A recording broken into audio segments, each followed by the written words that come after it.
And greetings, happy Tuesday. Welcome to the Steve Deace Show here live and on demand on BlazeTV radio and podcast. I am Steve Deace. He is Todd Erzin. He is Aaron McIntyre. And you, of course, are you. And I have no idea. Why did I leave a microphone just sitting there in front of Todd's face? I didn't see that until I, went right over to Todd. Yeah, I don't. You can move that, brother. I don't know why I did that. My mistake. I was distracted by closing the door to the studio, as you can see. Yeah, we're used to doing this. Yeah. We're veterans. We've got everything under control. I just placed a random microphone in front of Todd's face. The doors are all open. Todd, how are you? I didn't notice it, so I'm good. Todd didn't even notice there was a random microphone in front of his face. And people wonder why. I get emails from people all the time. How come, you guys don't ever get promoted, on the Blaze platform? You're, way down Asked the list. and answered. And I see Prather and all these other people and all the promotional branding and imagery. Were you tuned in here the last 90 seconds? And now you know why, right? Just random microphones, and Todd's completely so oblivious to my mistake. He was just going to keep going on as if it wasn't there the entire episode, right? All right, we've got another jam-packed show lined up for you today. If you missed yesterday's overtime, I want to thank our friend, BlazeTV contributor Jill Savage. She gave us a shout-out yesterday. Said that yesterday might have been the best overtime we've ever done. And there are two reasons we do the overtime. One is because there's always something left over that we need to address or talk about that we just can't get to in 2 hours. Pardon me. The other reason is because increasingly the stuff that you guys want us to talk about is what gets us censored. And that puts us in a conundrum because there are still far more of you that get our content via an RSS feed or a third party like Facebook or Instagram or Twitter than get it directly from us, which means we would greatly diminish our ability to talk to you and for you to see our content because of their censorship. And so the conversation we had yesterday, since these organizations are all bought off by the biomedical fascist complex. The conversation we had yesterday is going to remain in the overtime, but if you have not yet been a subscriber to Blaze TV, and I heard from a little birdie this morning that our Vax special that we did last week, me and Sarah and Daniel with Dr. Peter McCullough, absolutely crushed it here on Blaze TV as well. So clearly there's more of a market for completely unfiltered content away from the Nazi wannabe censors of big tech. I had another epiphany in the shower again this morning that I want to share with you in the overtime today. Because this one, as much as yesterday, where we had an epiphany yesterday that everything we're looking at right now, and these issues kind of do seem detached and random. Climate over here, poisonous jabs over there. Masks with the poisonous jabs. No border over there. No early treatment ever. Releasing criminals out into the streets. Yeah, indeed. Roe v. Wade forever. These things just seem like a systemic meltdown. But I go back again to a line from Nefarious, and I have to stop this after today or I'm going to get fired from my own movie, okay? But there's a line from Nefarious where he is describing to his psychiatric evaluator the process that hell utilizes to bring you and I under subjugation. And this is the scene you guys saw, right? And our psychiatric evaluator sees this that doesn't seem ordered at all. That seems just sort of random. And Nefarious says, that's why we do it that way, because then you don't see it coming. It just seems like a series of random or Lemony Snicket's unfortunate events, but trust me, it is quite orchestrated. These do seem like loosely connected. It seems like these issues really aren't that connected except for the people that all seem to be all for them simultaneously, right? But if you took that aside and just looked at it intellectually, you're like, what does this have to do with half of these other things? Well, I had an epiphany in the shower yesterday that one word connects all of those dots. It's the sun of this demonic solar system, and everything else just orbits around that word. Today, I had an epiphany in the shower again about something that I frankly do not want to contemplate. I don't even want to contemplate that what I'm going to talk about in the overtime today is remotely true. I just, the rabbit holes we have to go down if we even contemplate it, the questions we have to ask if we even consider it, the things we have to entertain if we entertain it, I'm not comfortable whatsoever.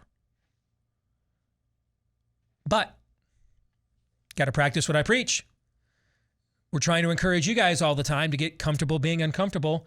So I'm going to try to get comfortable being uncomfortable in today's overtime and go somewhere I need to go that I really don't want to go with a question I need to ask that I really don't want to ask. And that'll be later today at blazetv.com/Deace. And that's where you can go right now to become a Blaze TV subscriber at blazetv.com/Deace. Also coming up on today's show, Pop Culture Tuesday. We will look at the intersection between pop culture and conservatism. For fake news or not, 14 weeks from today is the 2022 election. I have selected a series of current election year, this election cycle, storylines, conventional wisdoms, tropes. Todd, you and Aaron will decide, do you guys think those are fake news or not? We will do that for fake news or not today. And I'll be joined at the bottom of the hour by an old friend of mine, former deputy communications director for the Trump White House. Hogan Gidley is going to join us because he has been part of an initiative looking to enforce and encourage election integrity around the country.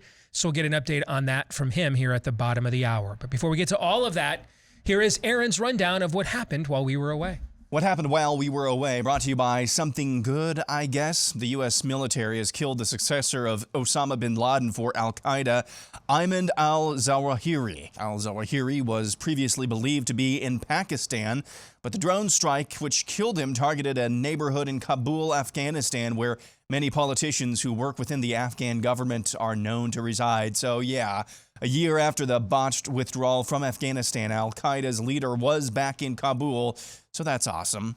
House Speaker Nancy Pelosi is in Taiwan, and this has angered the Chinese Communist Party. The CCP has filled its own airwaves and social media channels with militaristic propaganda. At the White House yesterday, National Security Council member John Kirby spoke about the matter. Repeatedly said that we oppose any unilateral changes to the status quo from either side. We have said that we do not support Taiwan independence. The Speaker has the right to visit Taiwan, and the Speaker of the House has visited Taiwan before without incident, as have many members of Congress, including this year. It's a day that ends with Y, so the Biden administration also yesterday announced another $500 million in funding for Ukraine. Moving on, today is probably the last major primary day on the calendar until the general elections in November, with primaries going down in Arizona, Missouri, Kansas, and Michigan, among other places. A new Trafalgar Group poll of Arizona, a race a ton of people have been watching, shows firebrand Kari Lake holding a comfortable lead over her competitors. Voters in Kansas will be deciding today whether the state's constitution protects the right to kill one's baby. It's the first major referendum on baby killing since Roe v. Wade was overturned in June.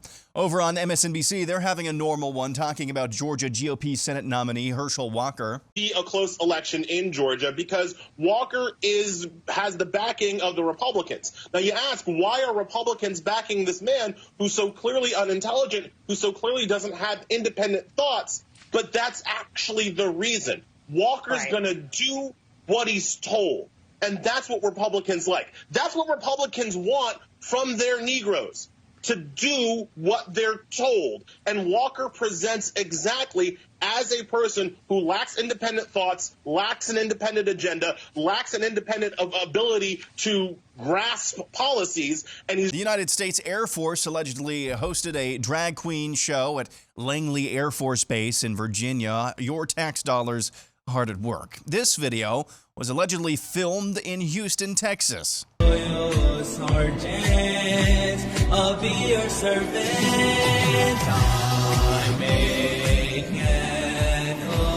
those of you listening, what we're watching is a large group of children raising their hands and ostensibly pledging their loyalty to Ayatollah Khamenei of Iran. And finally, another reason why you need to watch the show. Is brought to you by Pfizer. CBS Health Watch, sponsored by Pfizer. Anderson Cooper 360. Brought to you by Pfizer. ABC News Nightline, brought to you by Pfizer. Making a difference. Brought to you by Pfizer. CNN Tonight. Brought to you by Pfizer. Early Start. Brought to you by Pfizer. Friday night on Aaron Burnett Out Front. Brought to you by Pfizer. This Week with George Stephanopoulos is brought to you by Pfizer. This weather report brought to you by Pfizer. Today's countdown to the royal wedding is brought to you by Pfizer. And now a CBS Sports Update brought to you by Pfizer. Meet the Press Data Download brought to you by Pfizer. This portion of CBS This Morning sponsored by Pfizer. On how to find the hidden sugars in the American family diet. Sponsored by Pfizer. And that's what happened while we were away. That is a good segue to what we're going to be getting into in today's overtime, by the way, at blazetv.com/Deace. Aaron's montage, however, brought to you by my glasses, which I got over at Better Spectacles. They are authentic German engineer Rodenstock eyewear. It's available for mass distribution here in the U.S. For the very first time, it's an over century-old company. They've got the world's gold standard with over 500 patents, and now you can get it with problematic prescriptions like what I have, where I'm a little bit far, a little bit near, your bifocals, etc. You don't have to get the dorky frames anymore, and they can give them to you as well with just your regular everyday prescription for your eyewear too. With our friends over at Better Spectacles, you don't have to leave your house. Go to betterspectacles.com/Steve and get hooked up with some of the best trained opticians in the country. And to get you started, their introductory offer is 61% off their Go Spec lenses, and they give you the handcrafted Rodenstock frames for free. 61% off in the handcrafted Rodenstock frames for free when you visit betterspectacles.com/Steve. Once more, that's betterspectacles.com/Steve. There's a few things I want to highlight in our montage today that may seem disconnected, but they all line up, at least for where I am at. Okay? This should be any other era of America, it would be. Any other era. This should be bleep yeah. Got another one. Over the alleged killing of al-Zawahiri. I say alleged because we've claimed to kill him before, and turned out we did not. We also are saying we don't have a DNA match yet. So, Ghost of Kiev, baby. Yeah, but even those things not aside, there would still be issues with celebrating this. How about where they got him? Right back in Afghanistan all over again. What the hell did we do there for 20 years? Not a damn thing. Not a damn thing is the answer. Not a damn thing is the answer. And most of the unibrow would have us there from time in memoriam, still, right now. We're there for 20 years. We're gone for 10 minutes. And bin Laden's successor is allegedly already back there. I'm going to suggest something here. Especially in light of the video that you also showed that is reported to have come from Houston, Texas. Reportedly. Reportedly. Again, you can mess with Texas however you want. It's just a slogan, man. You're all way past your reputation at this point. But, yeah. Do you think it's possible? I mean, I shared a clip this morning from Memory, MEMRI. It's a phenomenal Twitter feed that just translates what is broadcast in the Muslim world into English without any commentary and just shares clips of it. No commentary. Major address given last Friday in Mecca by a Saudi cleric praying for Allah to annihilate the Jews.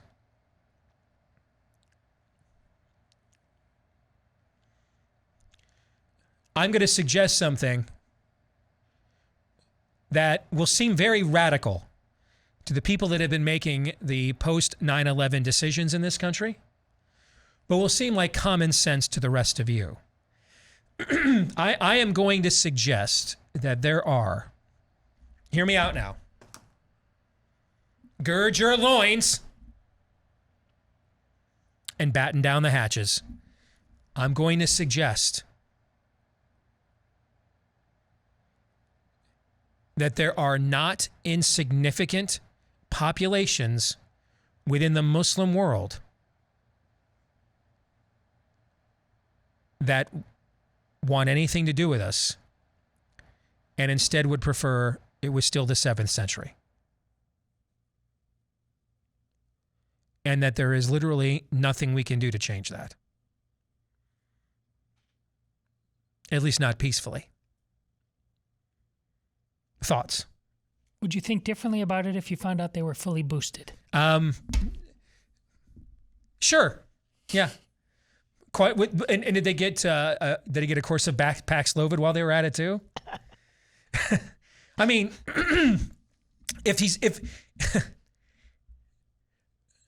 I mean, he was back 5 minutes after we left. What were we doing there the entire time? I think it's possible. Again, what do I know? I don't work for the Brookings Institution, but I think it is possible that there are not insignificant populations within the Muslim world that we can never win over. No matter what we do, no matter how much we grovel, no matter how much money we spend, it's just, they're just not that into us. Steve, we fight them over there, so we don't fight them over here. Aaron, cue the Houston video. Yes. Where does Dan Crenshaw represent? What part of Texas does he represent, by the way? He was probably there. Put on the, oh, dude. Put on the cool eye patch, though. That was a hell of a Dan Crenshaw impersonation. We fight them over there. Otherwise, they'll come over here and they're on parade in the middle of Houston. Genuflect to Ayatollah Khomeini over here. Were you able to confirm they were in Houston? Were you able to confirm that they were there on a refugee program from Lakewood Church? If you have to ask that question. Yes. Did Joel Osteen, did he give them a prayer of blessing? Shared values? All right, 2 other things from Aaron's montage, though, that connect to this. I promise you they do. At least in my warped mind, they do. Right? This isn't even the overtime yet. Okay. No, it's not. So I've watched a lot of the discussion. Man, I cannot clear my throat this morning. I've watched a lot of discussion today unfolding about Nancy Pelosi and Taiwan. And I have to tell you, I think I disagree with all of it. And I couldn't quite figure out why I was like, wait, we don't want a democratic Taiwan now? I don't understand. And Taiwan and Ukraine are nothing close in terms of strategic significance. Just on one front, you get 0.1% of all imported goods in America from Ukraine. I mean, literally the only thing Ukraine imports here to the U.S. is grift. Taiwan, I think, is a top 10 or top 12 good manufacturer importer to the United States. Think you have some supply chain issues right now, right? Just about every manufactured good that you buy, you turn it over and it says made where? 1 or 2 places pretty much, right? China and where else? Taiwan. So you think you've got some supply chain issues now. Just put all that under the hegemony of China. I'm sure that'll all come to us duty-free. Or not. So in terms of the strategic significance of a democratic Taiwan to who controls Ukraine, the oligarchs or the corruptocrats. It's just not even close. The difference is our elites are funneling their grift through Ukraine, so it's of more strategic significance to them, which is why every day you wake up now and it's another 70 billion, $500 million, 500 million to Ukraine. They've got to protect their grift, okay? Taiwan has real strategic significance. Now, I would prefer not to go to war with China over Taiwan. I don't know what you guys think. But I can tell you one way that we will make that more likely is to openly communicate to China that we are not willing to go to war over Taiwan. Know what I'm saying? Openly just toss that out there and make that very clear. And I mean, they will be, Chi-Com nuclear subs will be in the harbors of Taipei in a week, right? One sure way to have a war with tyrannical regimes is to communicate to them you are not willing to have one. Okay, well, thank you. Right? That's the same reason why mass shootings always take place in the gun-free zones. Nobody's crazy enough after their girlfriend dumped them and they got bullied online in a Reddit forum. No one then says, and that's why I'm going and buying a rifle and going to the gun show. No one does that. No one. So they may be insane, but they're sane enough to know, don't go shoot where they have a bunch of guns. Go where they don't. So I'm very uncomfortable, or I was very uncomfortable with language from a lot of people I agree with, like, who cares about Taiwan? Well, I think we should kind of care. And then at the same time, I'm like, why is Newt Gingrich telling Nancy Pelosi to go to Taiwan? Like, why do we want Nancy Pelosi going, anywhere except to a very warm place? And then it just dawned on me. 20 minutes before we went on the air, and I tweeted it out. This is what our political partisanship has conflated issues here. The strategic significance of Taiwan is separate from the strategic incompetence of having Nancy Pelosi represent you for anything other than baby murders and insider trading. What else? No one would voluntarily look at Nancy Pelosi and say, you know what? Very complicated, nuanced deal. A lot here at stake. A lot of competing strategic interests we need to massage and navigate simultaneously. Whom shall I call? Like the Lord, when he looked around, whom shall I call? Whom shall I send? And Nancy Pelosi says, here I am, Lord. Send me. And the Lord again asked, whom shall I call? And whom shall I send? Is there no one else? They're two totally different issues. And I just think we're going to have to look at and learn to look at things through multiple lenses simultaneously, because we're in a cold civil war. And just like I really can't sit here and tell you I 100% trust that the military that is giving you drag shows and scientific Island of Dr. Moreau experimentation on its soldiers actually killed bin Laden's successor this time. Actually got him. Which then begs the question, if they could get him in Afghanistan remotely this entire time, why the hell did we have a 20-year presence there? What was that required for? Other than Raytheon and Lockheed Martin had a quarterly to hit. I mean, what was the point of that? If we could just have done this the entire time, to quote the great prophet Adam Sandler, news I could have used yesterday. Wait a minute, we could have just done this the whole time? We could have just remotely just picked these guys off the whole time. We didn't have to do 20 years of dodge the IED in the Afghani sandlot. We didn't have to do that. Todd, we didn't have to do that. We could have just picked these guys off remotely the entire time. What the hell was the point of the last 20 years? You see the questions that this raises? Afghanistan was live golf before live golf. This raises a ton of questions. And the problem we have today is there's no shared national interests. I don't want Nancy Pelosi representing me for anything I care about. Nothing. My interests are not aligned with hers on anything I care about. Literally nothing. I can't think of anything of strategic importance. I bet I could get her to agree in the greatness of chocolate chip cookie dough chunk Bill Pars. Maybe.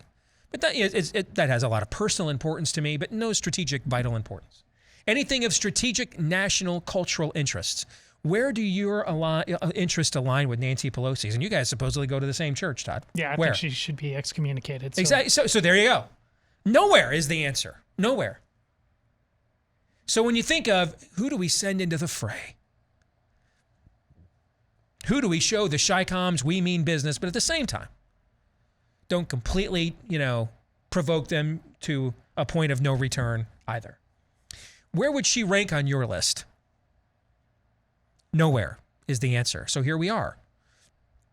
We don't trust government to do what it actually is supposed to because we don't trust the people in it. And they don't trust us. And so that's why they hate us. And it's because they hate us that we don't trust them. This is a hell of a way to run a country.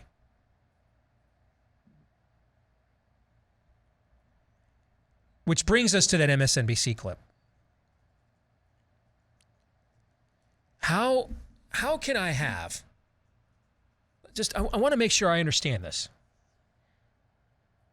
The black guy who completely has broken free of slavishly voting over 90% every election for 60 years for the political party that never solves his community's problems. We can debate whether Herschel Walker's a great candidate, whether he make a good senator, whether he's qualified for that job. Those are all separate issues, okay?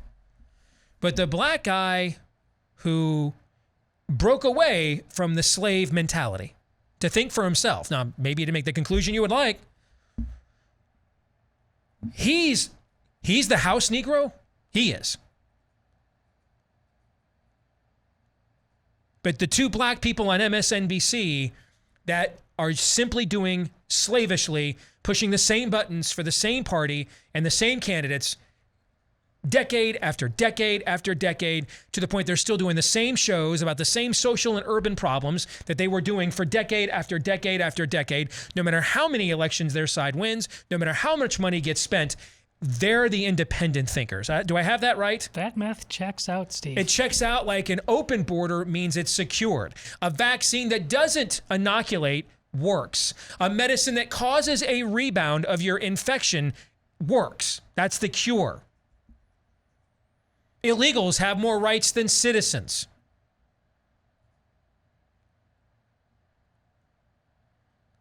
Men are better women.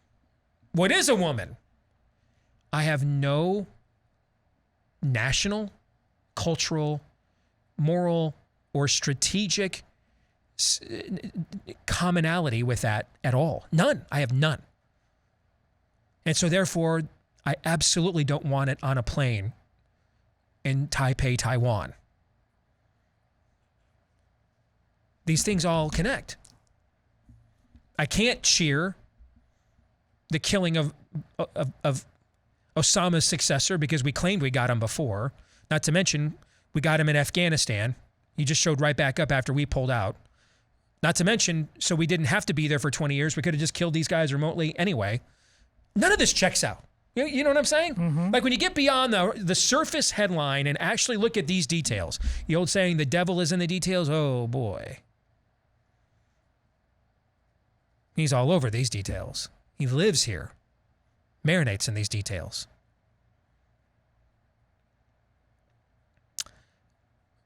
I just don't know how that's a long-term prescription for a country, Todd. Well, let's get rid of long-term thinking, period. And again, this is all happening because the lie is the point.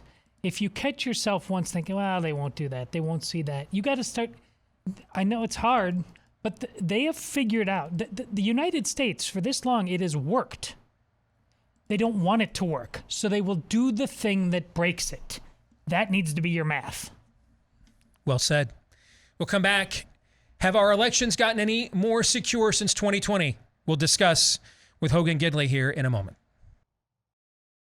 When running a business, especially a small family business, human resources issues can be a killer. Everything from wrongful termination suits to minimum wage requirements, labor regulations particularly. in an era where you can film a movie with your company in a right-to-work state and still end up with a complaint in front of Biden's NLRB. Not that I am still completely mystified at this, but here we are. That's why you want to make sure that you go in with our friends Wnba. They were created specifically for small business. They give you a dedicated HR manager that helps you to craft HR policy, maintain your compliance, and all for just $99 a month. It helps you to turn HR from maybe your biggest liability to now maybe your biggest strength. Your dedicated HR manager is available by phone, email, real-time chat. They'll customize policies to fit your business and your needs, and there are no hidden fees, and it's month to month. You don't get locked into a long-term deal, so maybe on a seasonal basis you need this, like maybe say tax time or something of that nature, or final quarter.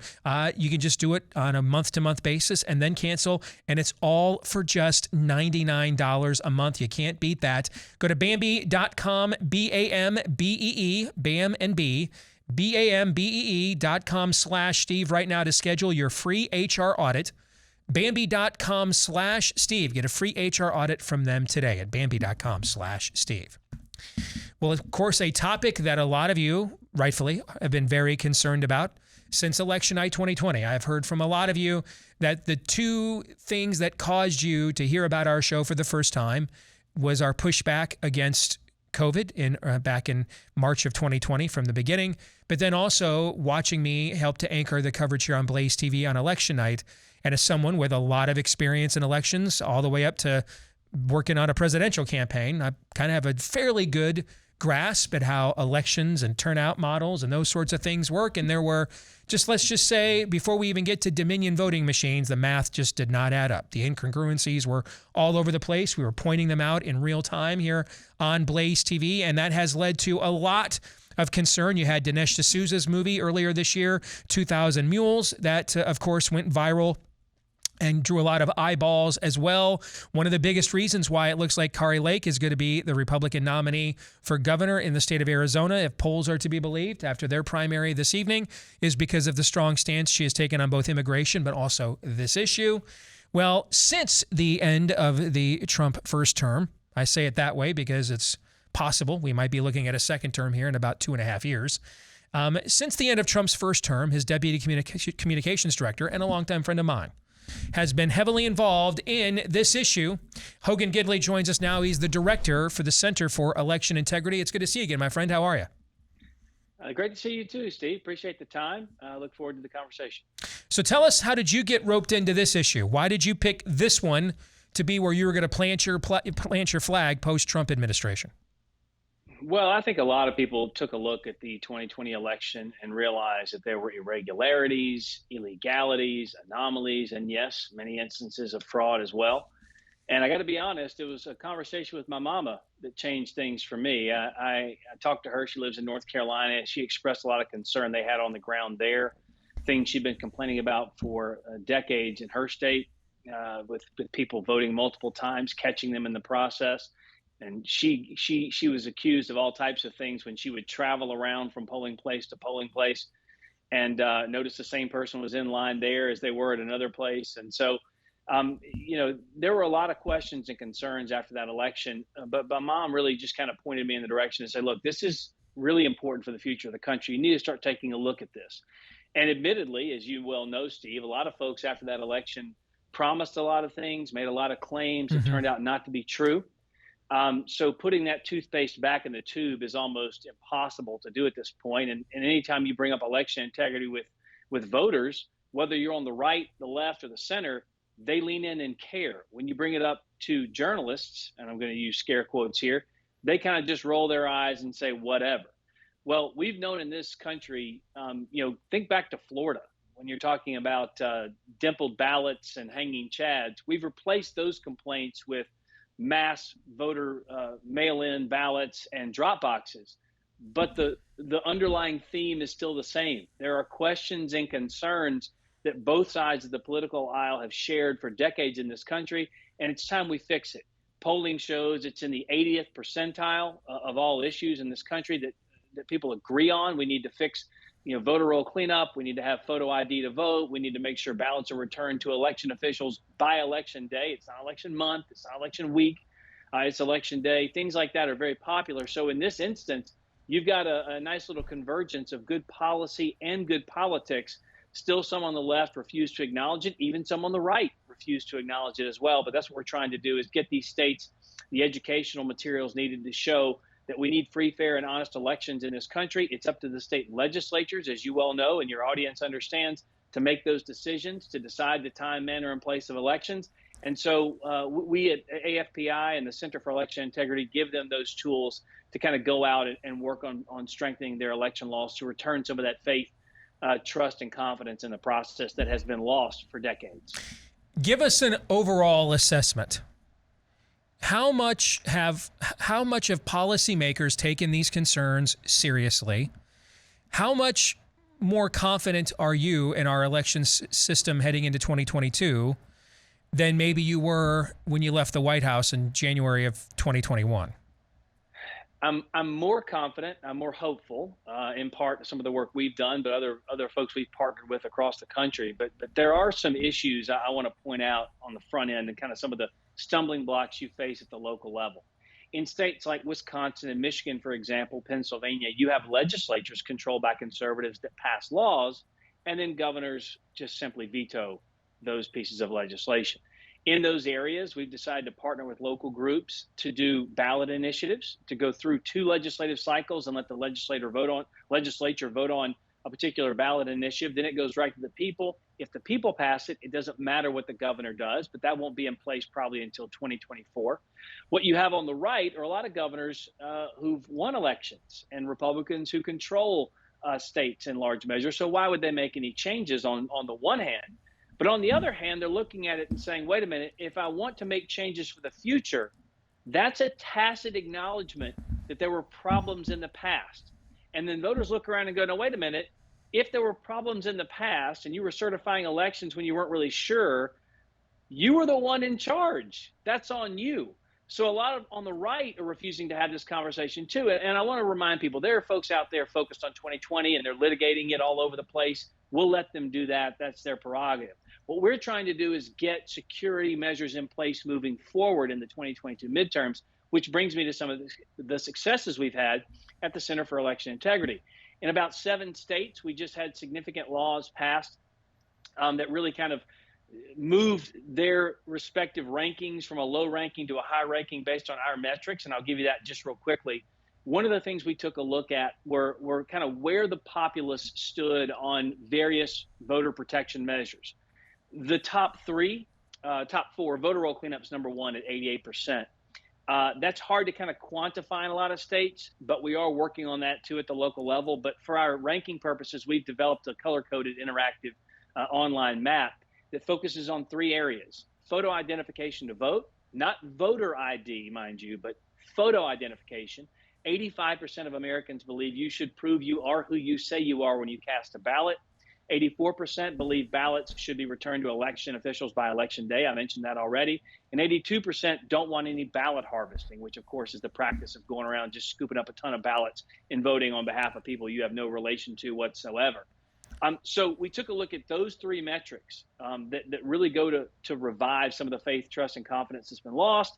And then we put them up against all the state's current laws. Now, we have a broad document that's like 25 things a state needs that are top to bottom would be a squeaky clean election. We know a lot of the American people don't support those measures. These are in the 80th percentile, as I mentioned. We took that, laid it over the map, and decided which states had those particular laws because we know both sides buy in to those measures. So we put the map up, and in this last legislative cycle, we had 7 states. Missouri went from red to green. We put it like a traffic light, Steve. It's red, yellow, and green. Yellow's kind of okay. Red's horrible. Of course, green is good. We had South Carolina go from yellow to green. Mississippi went from yellow to green. Pennsylvania even went from red to yellow because they passed a ban on Zuckerbucks. So there have been a lot of movements in these states that have gone to solidify some of the security of the elections moving forward. But a lot of the problematic states that we see time in, time out, have those consistent issues. Those are ones stuck in the legislative process that we're trying to help jam through, or I guess I would say break up that log jam. All right, that's an important big picture explanation. Let's get kind of micro here in the last few minutes I have. Let's look at the states that were problematic in 2020 and you tell me how you view where they stand heading into this next cycle. Georgia. They're a lot better off. They passed a law, obviously, right after 2020 that was mocked and derided by the mainstream media, calling it racist, suppressionist, segregationist, all the ists, I like to say. And turns out they just had a primary. All those claims were absolutely untrue. In fact, because of the measures, you saw a spike in turnout in the African-American community and the white community, upwards of 200% more involvement. So that's just a flat-out lie, but Georgia's in a much better place. Still have some some improvements they could make to tighten up some of the loopholes, but for the most part, they're in a much better place. You mentioned Pennsylvania. One of my best friends was part of the Trump campaign monitoring team when they were counting the ballots there in Philadelphia. He was literally calling me outside the building while they boarded up the windows and violated state law and wouldn't let them monitor ballots, right? So give us more detail on where things are at there. Pennsylvania is an interesting state because I said the legislature wants to pass these laws. They know the governor won't do anything about it. That's why these gubernatorial races are so important. But take a look at Delaware County in Pennsylvania, for example. We've been doing some work there. Some lawsuits have been filed, hidden videos from whistleblowers, actually sitting there with two other people in the room, and those two individuals telling her to commit felonies by tearing up ballot sheets, by destroying machines. Record keeping is all over the place. The V drives, which are basically the thumb drives, they have a horrible chain of custody, all types of problems with hundreds of thousands of pieces of evidence entered in for that trial. I'd take a look at a woman named Margot Cleveland from The Federalist. Again, Margot Cleveland from The Federalist. She's done some incredible reporting on those hidden videos, and it really kind of exposes some of the problems there. And that's just one county in Pennsylvania. Lord knows they have some work to do there. Wisconsin, where the state Supreme Court ruled a month ago that drop boxes were against state law. That's a big one. We've been doing a lot of work with elected officials there, giving them educational materials, also business leaders in town, legislators as well, some of the grassroots organizations, to show kind of what were the problems in 2020, how we can avoid them in the future. And you just hit on a big one. Those drop boxes, unmonitored, unsecure, just sitting on street corners all over Wisconsin. Obviously, that was a big problem. It was a violation of the state constitution. Thankfully, the Supreme Court ruled the proper way. So they will still have drop boxes, but they will be inside of polling locations. So in theory, there'll be a whole lot more monitored with videos and also better security measures there.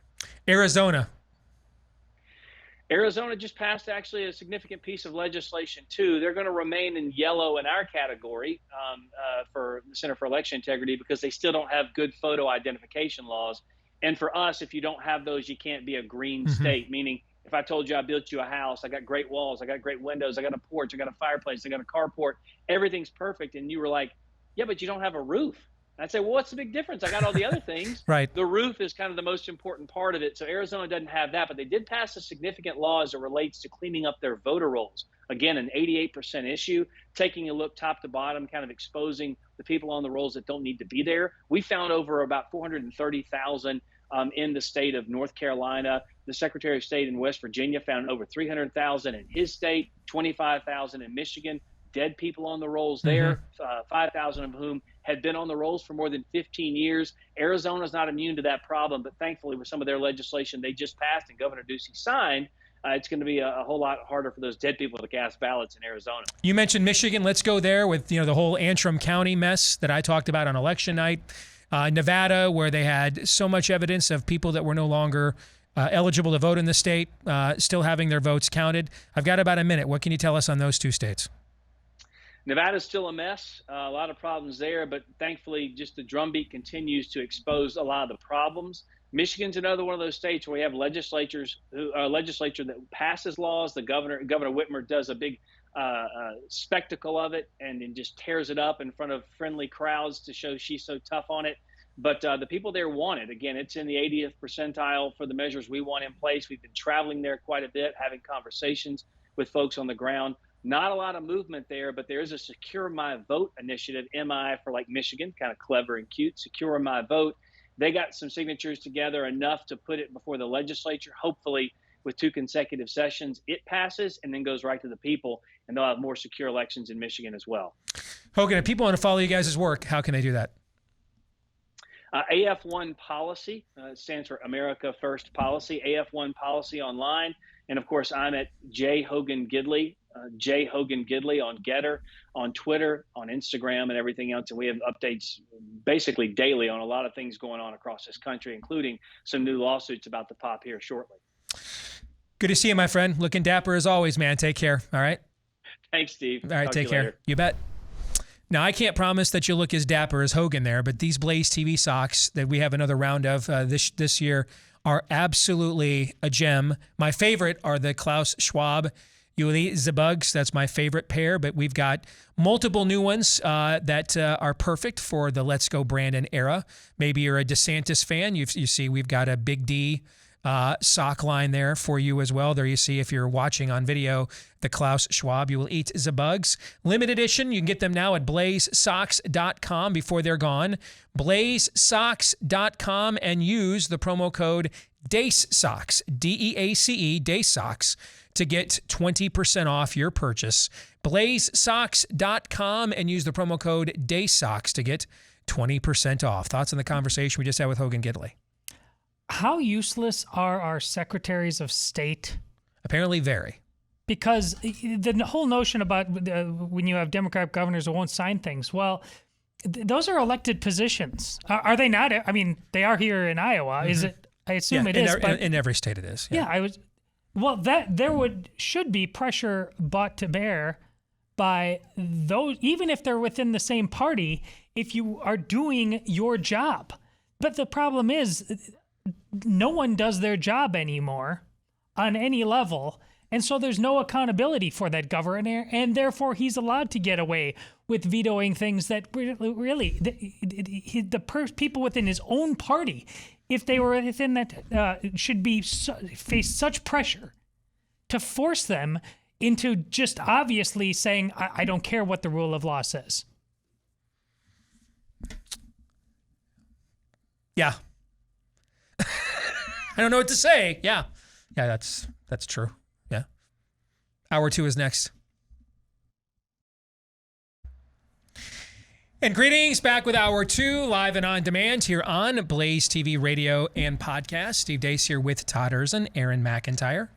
And all of you, let us know what you think about what we think via the stevedeace.com inbox, which you can take advantage of by emailing the show, steve@stevedeace.com. Like us on Facebook, MeWe, Parler, and Gab. Follow me at Steve Deace Show on Twitter, Getter, TikTok, and Instagram. And you can also get clips of the show free to watch without any censorship at rumble.com/Steve Deace Show. I just saw that Rumble actually got a motion for summary judgment from Google in its lawsuit against them dismissed. And the judge is allowed the lawsuit to go forward, including discovery. So that could have some chocolatey goodness. We shall see how that goes.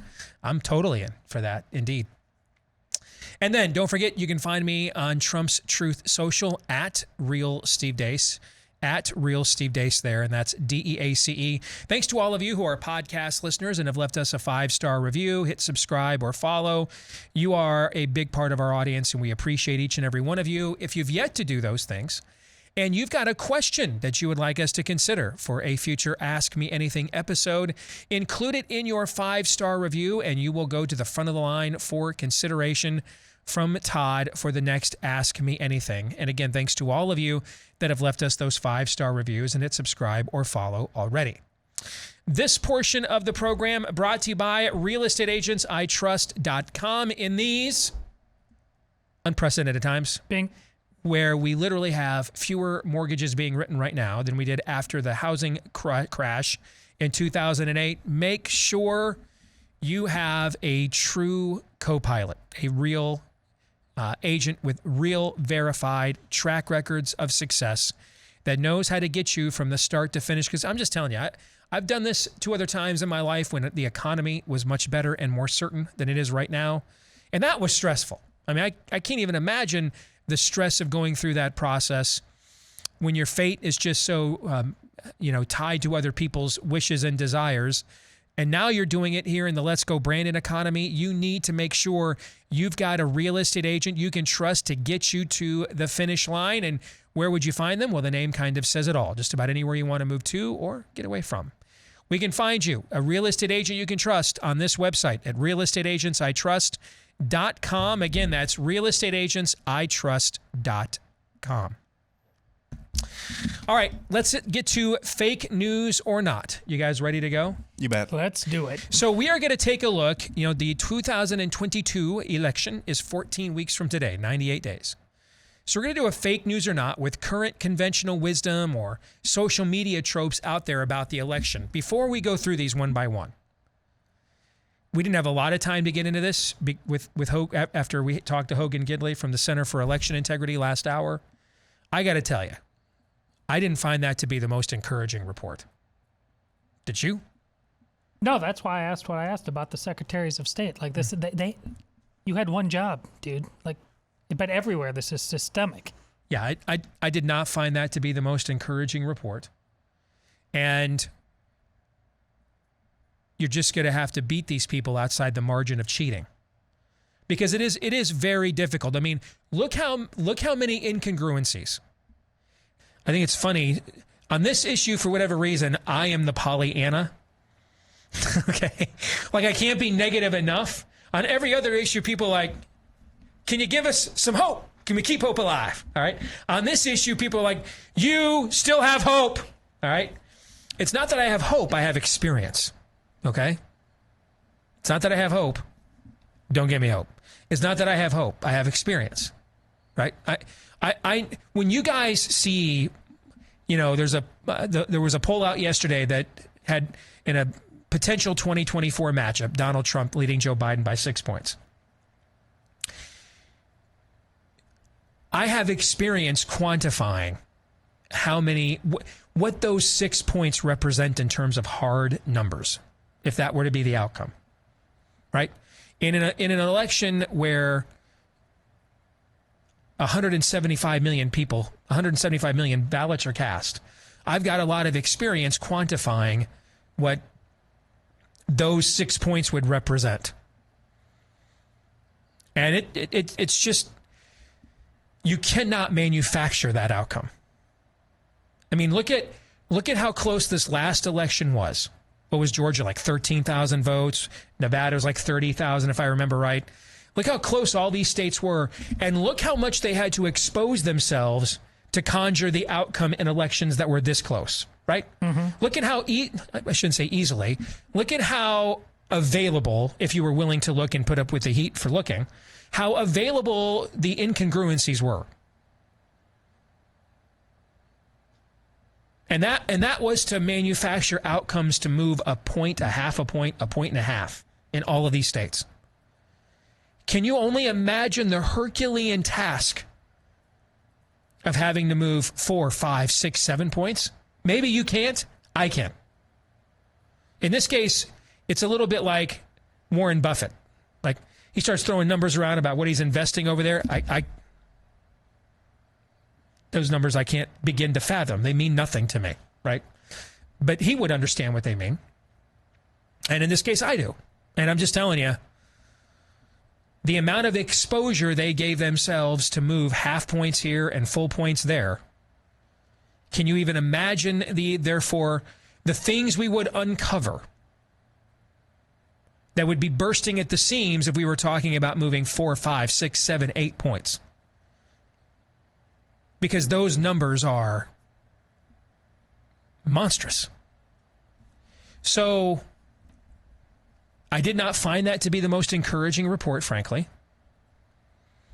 So I think we're back to what we've said all along this cycle. You're going to have to beat these people by outside the margin of cheating. That if you're running statewide in Pennsylvania as a Republican and you're not winning by like 2 points, not happening. So you've got, and by the way, the Pennsylvania polling is crazy. I mean, the same polling wants to say Republicans have like a 5-point generic ballot.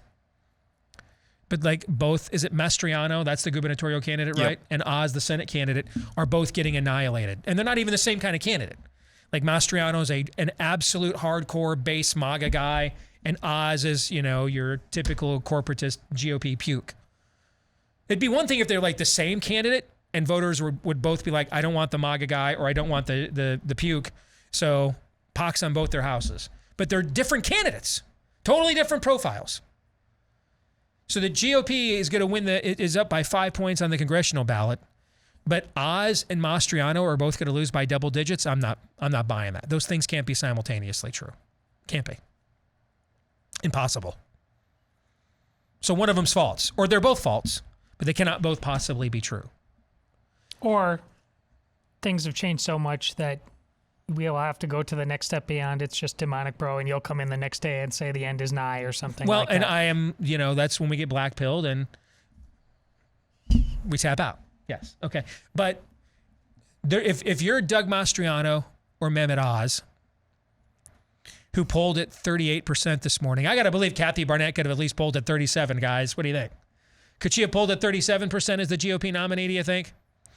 But if you're those guys, based on what I just heard from Hogan, if I worked for those campaign staffs, I'd be telling my boss, we got to win by more than 3 points. And if we win by 2 points on election day, we actually won by 4 or 5. Because, no, it didn't fix the situation there. Let's get to fake news or not. Here we go. Campaign conventional wisdom / social media trope number 1 from the 2022 midterms. Trump announcing for president early, like this year, would hurt the GOP's chances in November because, he's such a polarizing figure, allegedly. Fake news or not? Fake news. Fake news. It's that. You have a reason why? Yeah. Well, or are you just Lindsey Grahamming this thing top and bottom? I think this is patently obvious. Just you have to give me a detail that would allow that to happen, but just generally speaking, that vote is it's a referendum on Biden and the current Democrats. Trump's announcement is neither here nor there. Fake Aaron, news. what do you think? Yeah, it's fake news because at the end of the day, he's still not on the ballot. They can't go and, they can by proxy vote against him, I guess, against the party that he supposedly represents, but he's not on the ballot. This is fake news. And we have to define as well, what are the GOP's chances? Because we'll get into that in a little bit more. If we're talking just kind of holding their own in the Senate and then gains in the House, does it affect a couple of seats in the House, couple, 2, 3, 4 seats in the House? I can't really even see that happening. I think the other side's key or traditional demos are so depressed right now. I just don't think this would make much of a difference. Okay. So let's just pick one demo. The only demo that I think I could conceivably make the case it would make a difference with. So they're polling right around the Mendoza line right now, right around 50% with blacks. This is the base of people. They typically get over 90% of the vote in every election cycle. Okay. I think Trump got like 12 or 13% of the black vote in 2020, which is the largest percentage a Republican had gotten since like 1964, I want to say. So clearly they're not going to get 50% of the black vote in November, right? They're still going to get like 85, 90%. But when your approval rating is that low, the turnout of that base could absolutely be reflective of that, right? Mm-hmm. Meaning you're still getting your typical 90% of black voters, but the percentage of black voters making up the overall electorate is much smaller because of your unfavorability with that demo. Mm-hmm. Could they just go back to race baiting that group to death on Donald Trump to improve their turnout models with black voters? It looks like the forecast would call for them to have right about now. They could theoretically, but I'm just relying. You just got done talking about the margin of cheating. Recently you've talked about the Hispanic vote, and it's like nothing you've ever seen. Well, that's what I'm talking about. I go by the data you've presented me. So this seems to be like that's irrelevant. That data is speaking, and it's speaking directly at a midterm where they know they're not voting on Donald Trump. Okay. I just think maybe because what we're up against is demonic, maybe there is no limit, but just from a human perspective, can the level of rage be exhausted, even if you truly do? In other words, can they just be ambivalent, like raged out against Donald Trump? I'm talking about their base. I'm not talking about the talking heads on MSNBC. Can they just be at the point where it's like, I don't care. I hate this guy, but I don't care anymore. Okay. I don't care enough to go vote. All right, number 2. We're going to do 7 of these. Here's number 2. There is almost nothing Democrats can do to retain the House this fall. Not fake news, and I'll tell you who else believes that. Most Republicans, based on based on the last few weeks of hey, yeah, we're going to codify so-called gay marriage into law. They believe this as well. Red flag laws. Remember what I said a couple of months ago, 2-3 months ago. This could get to the point where this is heading for annihilation for the Democrats. The Republicans feel no pressure to actually govern the way that you want them to, and we're seeing that bear out. So I think the Republicans think that way as well. Which matters when you belong to a political party that is run by people that don't actually share your convictions. Yep. So you have to have leverage on them, otherwise they won't act in accordance with you. Yep. Yeah. I think this is fake news. I don't know what it would be, but these are now agents of chaos. So they will do the thing. Now, again, I don't think they will, because I think they win even when they lose on this kind of stuff because of everything we've talked about Republicans. But if for whatever reason that I can't foresee, they decided they wanted to blow this thing up, yes, we are that fickle. Look what we just did with COVID. Look at what they're trying to do with monkeypox. They will try the absurd. They enjoy the chaos. So I think this is fake news. Okay. Todd, you get number 3 with the first crack at it. Democrats remain a slight favorite to retain control of the U.S. Senate this fall. This is based on a few forecasts that I saw over the weekend. Oh, well, I trust you on this because you know the Senate map. Remember, they've got to win at least 4 out of 7 seats in 7 states that Trump supposedly lost in the last election. That's what they need to do to flip. So we're talking Wisconsin, Georgia, Pennsylvania, Arizona. All right, those are the states where the Senate map is going to be determined. Yeah, and do we have the characters, the personalities that can pull that off? So I'm gonna trust you on this one. This is not my opinion, by the way. This is all based on conventional wisdoms. All these questions are.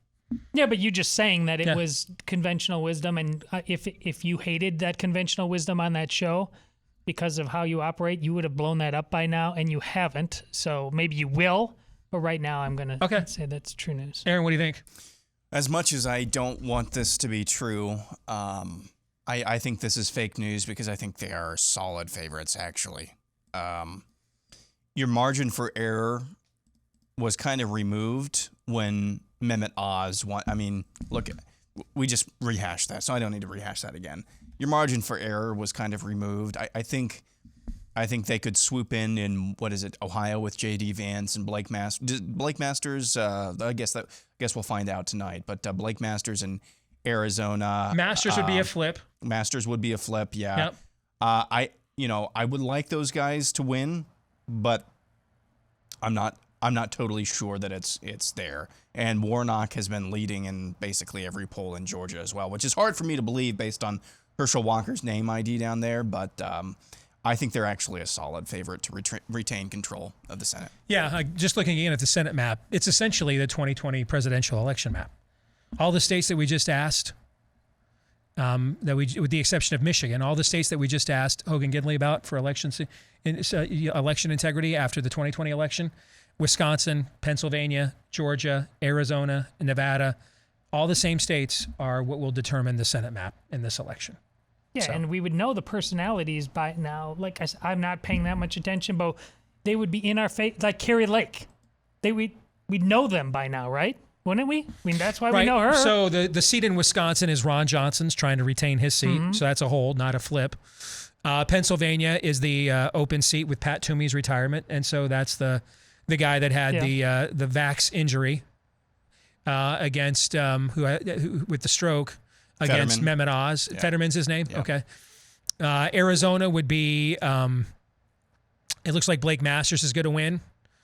And who's the guy that beat McSally last time for that seat? I think that's either Flake or McCain's old seat. Trying to see. We've mentioned Raphael Warnock and Herschel Walker in Georgia.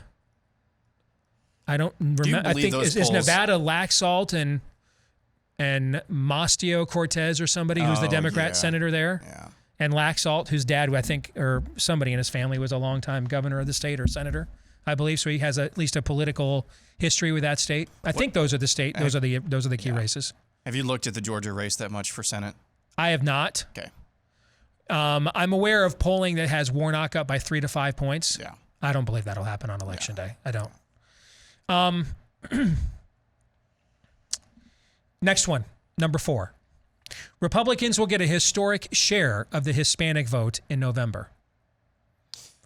So we would be talking north of 40%.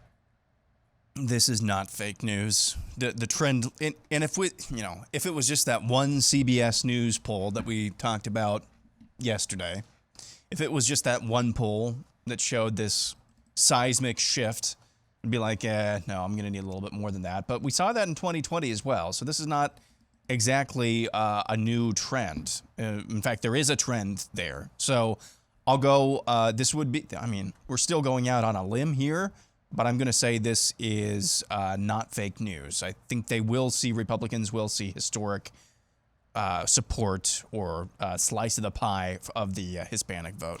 This is not fake news, but this is related to what I said before about there's nothing Democrats can do. This is an area where if they truly decide they want to be agents of chaos, where they could manipulate events, what they did just with a simple picture of the so-called whipping of migrants. Mm-hmm. Oh, trust me, this is where they could do it. Okay. Number 5, voting to codify so-called gay marriage will help move white suburban women back into the GOP fold. That's fake news. There's a strong psychosis issue right there. You can't... The math of what's happening where men are calling themselves women and taking over their pools, their swimming pools and their sports and everything like that, but the vote for women is actually getting stronger during that point. There's a level of psychosis I can't possibly not acknowledge on this. They're not coming back. They need therapy. Yeah, no, this is the fakest news on this list. It's the fakest news. And please tell me this was just something that you came up with. Yes. And this is okay. Because I was trying to think of what is the political benefit to Republicans doing this for an issue. I didn't know if there's no one is clamoring them to sell out on at all. And all it will do is anger a portion of your base that there's no point in angering. I couldn't come up with any political benefit to doing this at all. I didn't know if you had just so I just threw this out there. Heard from a little birdie or something. No. It's the yin to the yang of what I just said. It's all insane. Yeah, I've never...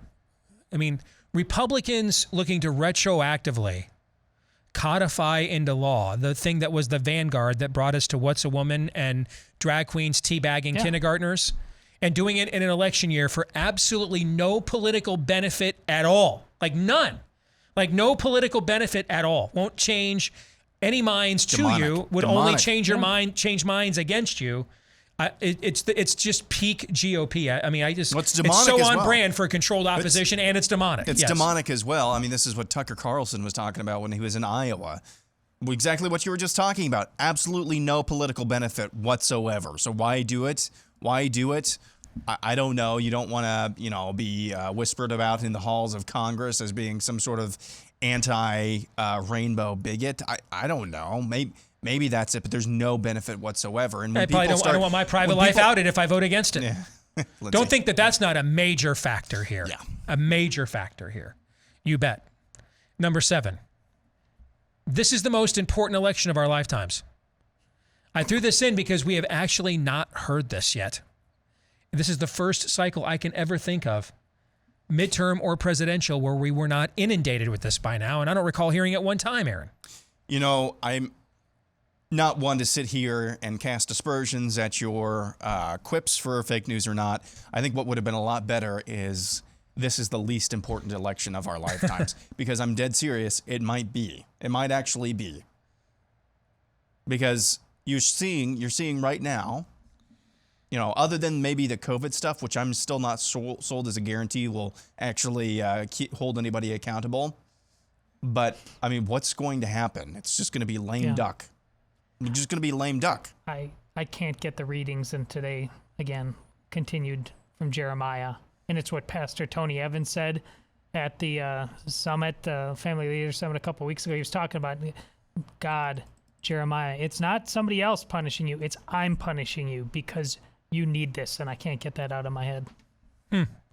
Finally, you know, before we get to the last one, let's do this. Build a little suspense. Tell you about our friends over at Rough Greens. You love that little pet in your home, and that means caring for it means more than just food and water. And here's the problem, though. Chances are that food is stripped out of the vitamins, minerals, and nutrients that your pet needs.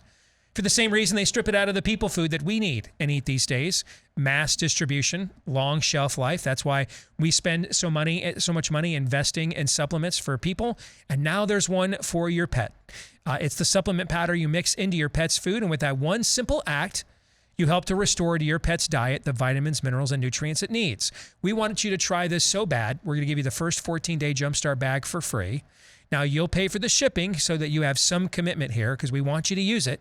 But we'll give you the first 14-day Jumpstart bag for free to see if you don't see a difference in your pet in 2 weeks or less when you go to roughgreens.com, RUFF for roughgreens.com, or you can call them at 833-ROUGH-DOG. All right, one more. Ready to go? Yes. Okay. Democrats will try to cancel the election this year. A lot of our people absolutely believe this. True news. True news. Now, I don't know what cover they will have to do it, but absolutely. I mean, we're at the mask is off phase of, we're post-argument, as Todd likes to say. So, yeah, there will be, whether it'll be successful, the key word there is try. Whether it'll be successful remains to be seen, but yeah, I think there will be some crisis in October or something. Yeah, crazy voices in the head. This is why the ratios you used to consider. If you thought there was just a 1% chance I still think there's a 1% chance of this, but that's why I'm saying this is true news, because it's absurd that it's even at 1.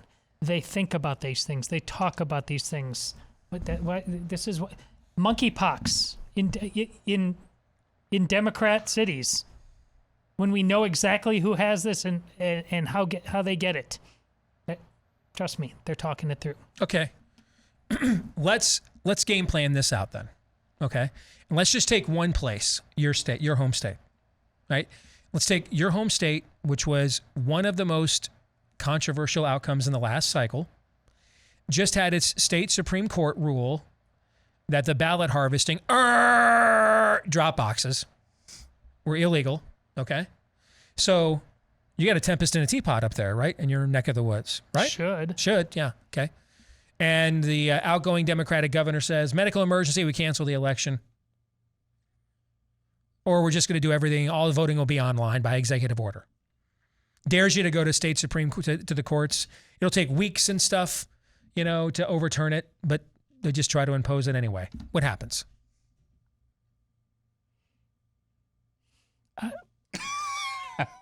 People just take it, you think? Yeah. Yeah, they do. More likely than anything else is the interest and the willingness of them to be agents of chaos. There's not a close second, Steve. I have a factor here. You won't like it, but I think you'll agree with me. Okay. Pardon me, folks. I'm having a hard time clearing my voice today. A hidden factor that could determine people's reaction to this. Are you ready? Okay. Okay. Is Wisconsin having a very good football season or not? If the Badgers look like they're on their way to the Pinstripe Bowl, I'm not as invested. And my conveniences and distractions aren't very convenient to me right now. if Wisconsin's in the top 10 and playing for the West Division championship to go to the Big Ten title game, I'm distracted and really Vote don't care. online a couple times. Yeah, exactly. Yeah. No, Am I wrong? I actually like that because it's not the fundamentals of that is not really about football. It's about our comfort. It's about how fickle the other side is willing to get demonically uncomfortable. Mm-hmm. They aren't fickle. Well, demonically making you uncomfortable. Yeah, so yeah, I just even if it's at 1%, they are game theorying this out. They create something. Heck, they create a situation where the Democrats are least likely to get to the polls for all kinds of reasons. The Democrat state's being shut down right now in New York, Hochul. Yeah, I mean, and if you can carry that through long enough during an election, state of emergency, we never thought we'd have transgender bathrooms and everybody laying down and sucking their thumb and shutting down the economy for COVID, but it happened. So this is more than possible. Yeah. I think people just take it. Just take it. Look how fast we raced back after these abuses. Right now, they are raping our children in front of our eyes, and we raced back to our cozy comfort blankets faster than ever before. That's all we want. We want the circus. We love the circus. So you both think that if an outgoing lame duck governor did what I just described, after such a controversial election and on the heels of what the state Supreme Court just ruled on this very issue, there would be no outcry, no outright outrage, no Dutch farmers in the streets of Madison, Milwaukee, or even rural Wisconsin, nothing. Just let me email all my favorite conservative shows and complain. That's as likely as anything else. Then we're done here. Then we're done here. I read Jeremiah this morning. Then we're done here, basically. We might. Okay. The best-selling Eden Pure Thunderstorm air purifier uses proven Oxy technology that quickly destroys viruses, odors, mold, and so much more. With over 250,000 units sold, you know it works. And I know it works because I've used it in my own home. I've used it to survive through another stench-infested poker night of middle-aged men with no control over their bowels. As well as a summer of off-season football conditioning with a teenage son. And the Eden Pure Air Purifier held up against both of those threats. So I'm pretty sure it can hold up against the threats in your home as well. Get 3 units right now for under $200 with over $200 in savings and free shipping if you get it at EdenPureDeals.com and use the promo code STEVE3 for the discount. Again, $200 off. Shipping is free at EdenPureDeals.com. Use the discount code STEVE3 at EdenPureDeals.com. Discount code STEVE3. All right, guys, let's close this out with some Pop Culture Tuesday, looking at the intersection between pop culture and conservatism. And last week, it was floated out there, for those of you that don't know what a Brittney Griner is, but Brittney Griner is a WNBA star. I remember her at Baylor when they had, great teams, women's teams there. But she might be the most dominant force in the history of women's basketball. Like, she's the Shaquille O'Neal of women's basketball. Okay? And she got busted in Russia on a foreign tour with drugs. I think the drug in this case actually was marijuana, I believe, right? I think hash oil or something. Was it hash oil? Okay. Like all right. So some CBD, THC kind of product in violation of Russian law. She's been detained now for a few months, right? Okay. So last week it was proffered by the Biden regime to offer a trade for Brittney Griner to Russia in exchange for a captured and convicted Russian arms dealer. So I have a question. Is anybody else, if you were a celebrity, like a real one, like the kind people actually, obsessively follow, movie star, star athlete, okay? If you're a celebrity, are you comfortable with that trade? I mean, I know you got to go on Twitter and you got to, respect the ratio because your agent told you to. So you just completely emasculate yourself and lobotomize yourself to get Pez Dispenser 69 me to love you on Twitter because your agent told you to, as did your brand manager. I'm not talking about what you're going to, virtue signal on Twitter. I mean, in your heart of hearts. Because let me tell you what my concern would be if I was a real celebrity. If we're setting the precedent now, Russian arms dealers in trades for, what's Brittney Griner? E-list, F-list celebrity? Yeah, point of order. Is it possible to be a WNBA star? Well, that's another Pop Culture Tuesday. Can you be a celebrity in the WNBA? Is that even possible? All right. At the very least, we're talking D-list here. Fair? At the very least? Yeah. Maybe E or F. If you are an A, B, or C-list celebrity right now, do you want the precedent set out there? That you can be ransomed for high-value targets? Do you see where I'm getting at here? I mean, if you're a real celebrity traveling around the country, not just Russia, but think of every ne'er-do-well regime. Just think of terrorist organizations. Why wouldn't you look to kidnap celebrities in order to create enough critical mass to leverage that into having your demands met? If we're going to give up a Russian arms dealer at the time that Russia is literally worse than Hitler, we're wrecking our economy to defend Russia or to defend Ukraine from Russia, apparently. I don't know. Think of every other enemy of the United States, both regime and organization. Are we creating like a cottage industry here of ransoming our celebrities in exchange for your favorite high-value target that you'd like returned to you? Am I dumb for thinking of stuff like this? Yes.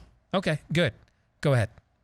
All these celebrities are racing as fast as they can to their Twitter account and taking down their Ukraine flag and putting up a whatever emoji is now called for to support Griner.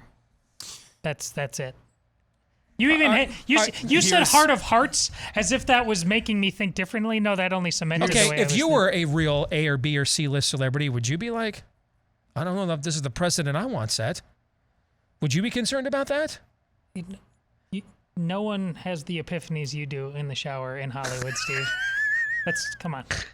If they were even, here's how to think about this. If they were even aware, we're able to think through things at that level, which maybe some of them are.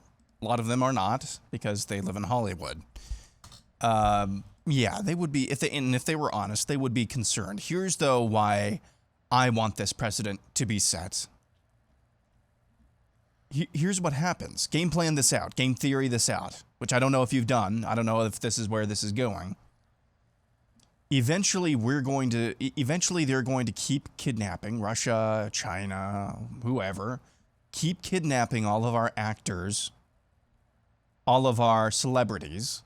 They're going to keep kidnapping. We're going to run out of chips to get them back out. So eventually, they're going to have to start keeping some of our crazy people over there. And eventually, that solves a massive problem here, where we get rid of all of our cultural crazy people, our cultural crazy influencers, and we can't get them back because we don't have anything to give Russia or China back. Are you tracking with me at all? Yeah. This actually could end up being a net positive for our country. What do you think with what he just said, Todd? Sure. But also, they don't have to kidnap them. Look, they dumbly go over there and do this. They're running over to Ukraine and taking photo ops and holding concerts as fast as they can. They don't have to kidnap anybody. We're in lemmings off a cliff territory. They'll go to them. And by the way, our A-list celebrities are our F-list celebrities. That's what do you mean by that? What do you mean by that? Look at all the people who are. I mean, we are the genuine celebrities we are graying and graying fast, who have anything resembling a Tom Hanks, Michael Jordan-like Republicans buy shoes too, sort of thing going on. Mm-hmm. Now I mean, one of the most, I know you made a joke about Brittney Griner. One of the most famous celebrities on the planet is a women's soccer player. Who's that? Megan Rapinoe. Oh, yeah.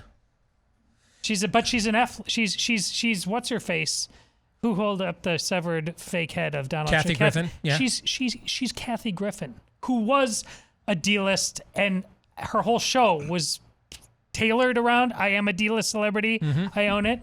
Now those people are increasingly the A-list. Okay, so if that angle to this, because that's the angle that I found fascinating, is do we want to start setting the precedent that we consider our celebrities high value targets? We'll give you all forms of Bo Bergdahl deals to get our celebrities back. Is that really the message we want to send to the various enemies of the United States across the country? As long as it's the libs, as long as it's the progressives, kidnap away. Aren't they the vast majority of the celebrities? Yep. So then let's have a plainer conversation about this. Should the United States be trying to trade for Brittney Griner's return at all? Or is it just simply, I don't know, you broke their laws, man. That's a you problem. And by the way, she pled guilty. Yes, she did plead guilty. You broke their laws. That's a you problem.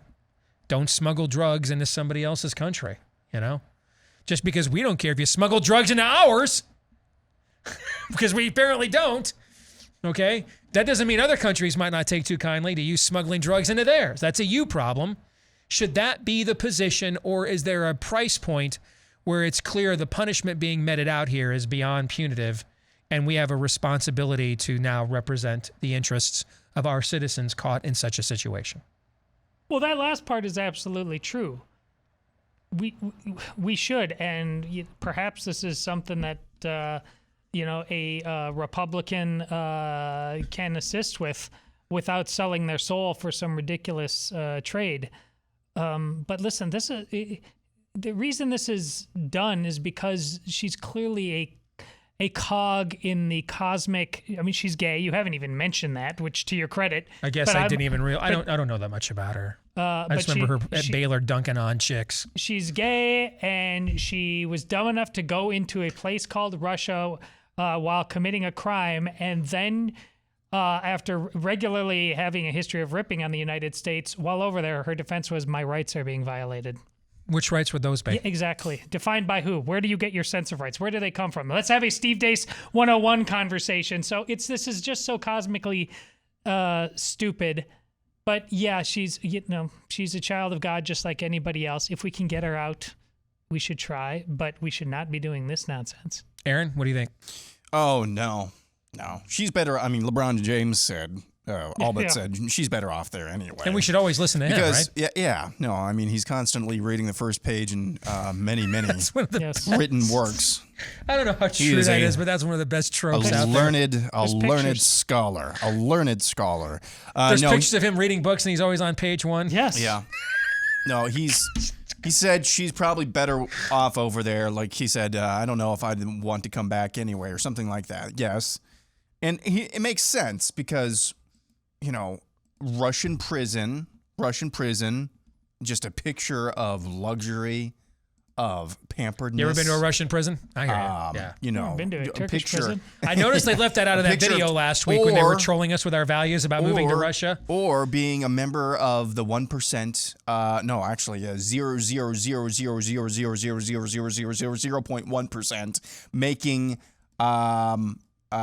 making a lot of money in the Wnba, which is completely subsidized. I don't know, man. I'd take the Russian prison. Did you guys, we didn't even talk about this. It's a bit off topic, but the video that Russia put out last week, did you guys see this? Great. Yeah. Trolling us with our own talking points and values. Gorgeous women, Christianity. Yes. Unique architecture. All right. Clean streets, little crime. And then at the end it has red, white, and blue and says "Move to Russia." Right? I noticed they left out the part about the most scenic prisons. They left that part out. You know what they should have put in there was our prisons are full. They should have thrown that in there. We actually fill our prisons. Okay. That notwithstanding, though, what is the point when you broke their laws and therefore it's on you? What is that point? If like a year from now, if she's still in jail for hashish oil, is that at that point? Yeah, I mean, she's been over there for what, is it a couple of months now, maybe? It's been a few months, yeah. Yeah, I mean, so far nothing unduly abusive has actually happened. Like you said, if I do not think a year from now, if she is still there, that would be just. But yeah, her going through the motions now, I think, is just this is natural consequences.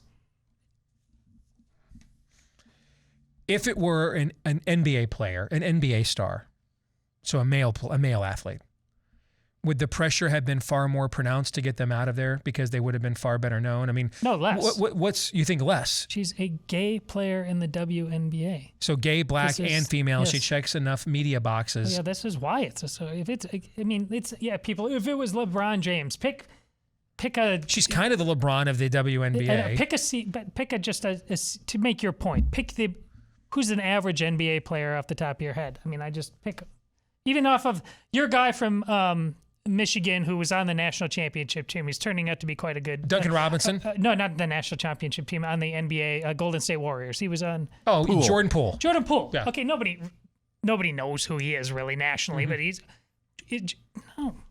Jordan Poole versus her? No one... Jordan Poole's like... barely knew you. Send Jordan Poole some Snickers. You're not going anywhere for a while? Yeah. Jordan Poole's hangry. Yeah. We're sitting here next year, no, right? But her? Interesting. What are your thoughts on that, Aaron?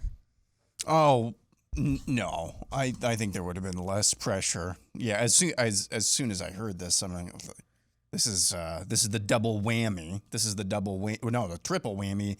Black, female, homosexual celebrity in Russia. There's going to be a lot of pressure. This is going to be in the news quite a bit over the next few months. So yeah, there would have been a lot less pressure. I want to state this one final time. If you are a real celebrity, I strongly think you should reconsider advocating to set the precedent that you are a high value target for enemy regimes, rogue organizations who can get people that they value greatly in return for you. I think you should reconsider whether you think that's a good precedent as you're virtue signaling Free Brittney on your Twitter account for the ratio your brand manager is your soulless brand manager says you must have for your lobotomized brain. Okay, contemplate that what your security detail looks like the next time you're traveling the world, and are you paying them enough? Because what would Al Qaeda offer? See what I'm saying? I mean, I think you should think about that. All this, yeah, sure, but all this is the transgendering of justice. Look at our prisons. Like we keep letting people out for heinous crimes, but now the light bulb went on their head. Well, maybe we can help Russia do that too. And give them back the worst criminals, or with international criminals. I mean, give them back terrorists, things like that. I mean, really, how much time should they serve anyways? We're setting this precedent. This makes logical sense from a certain point of view. Theirs, the demonic one. Basically, Brittney should have tried to smuggle drugs into our country. And then everything would have been kosher. Smuggling, we're fine with you smuggling drugs into our country, right? Weapons, whatever. Human trafficking, whatever you care to smuggle into our country. Yes. Particularly if you are non-white, we are completely and totally fine with it. And no penalty will be ensued. All right, for the overtime, we're going to stick around and record that here in just a few minutes right after we conclude today's show. I had another epiphany in the shower, and I think I'm even more uncomfortable with this one than I was the one that I said yesterday. Because this one takes us to a very dark place. I know you're gonna squeal when I go here. Yeah, I don't know what it is. But I'm gonna be I might be squealing too, just a different kind. That'll do it for today's show. We're back at it again tomorrow, noon to 2 Eastern, right after Glenn Beck here on Blaze TV. Until then, John 3:17.